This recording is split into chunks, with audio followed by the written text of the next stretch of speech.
Kurva yang melengkung habis ini artinya suatu saat wabah ini akan berhenti. Nah, garis ini mewakili kapasitas rumah sakit dan tenaga kesehatan. Jadi semua yang di bawah garis ini kemungkinan besar akan dirawat, tapi yang di atas garis ini kemungkinan besar kesulitan dan bahkan meninggal dunia. Nah, tugas kita adalah membuat kurvanya tuh nggak terlalu melonjak tinggi, sehingga semua orang yang sakit bisa masuk ke dalam rumah sakit dan ditangani oleh petugas kesehatan. Jadi gimana caranya membuat kurva ini menjadi landai? Orang itu sakit nularin orang lain. Nah, orang yang sudah sembuh, tubuhnya jadi punya imunitas, sehingga kemungkinan dia tertular lagi itu kecil atau hampir nggak ada. Sehingga caranya sebuah wabah apapun itu dari zaman dulu berhenti adalah ketika cukup banyak orang kena virusnya, lalu menjadi imun sehingga virusnya nggak bisa punya orang untuk ditularin lagi. Nah, kenapa selama ini kita perlu banget namanya social distancing atau ngejauhin diri? Animasi ini bagus banget. Ini contoh kalau semua orang bergerak bebas seperti biasa, nggak ada pikiran, semua tetap pergi konser, pergi jalan-jalan. Ini akan terjadi. Satu orang akan menularkan semua orang berbarengan, dan itu yang berbahaya. Seperti tadi kita ngelihat kurvanya ya. Pada akhirnya akan lewat dan pada akhirnya semua orang akan sembuh. Tapi karena kurvanya tinggi, banyak orang akan mati dalam prosesnya. Nah, yang terjadi di Cina dengan adanya lockdown, ditutup, membuat orang tidak sakit sekaligus berbarengan. Jadi kurvanya lebih landai kalau kalian lihat, sehingga memberi waktu untuk orang-orang menjadi sembuh dan akhirnya bisa melandaikan kurvanya. Nah, sekarang kita lihat kalau kita lakukan namanya social distancing, yaitu kalau nggak harus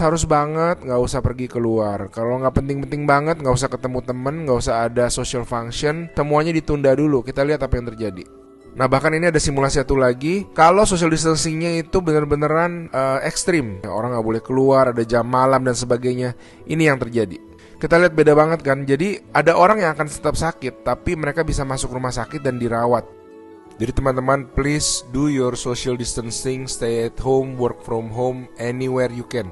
Ada orang-orang yang nggak bisa, saya mengerti, tapi sebisa mungkin lakukanlah semuanya itu. A good way of doing it is to imagine that you do have the virus, yeah, and change your behavior so that you're not transmitting.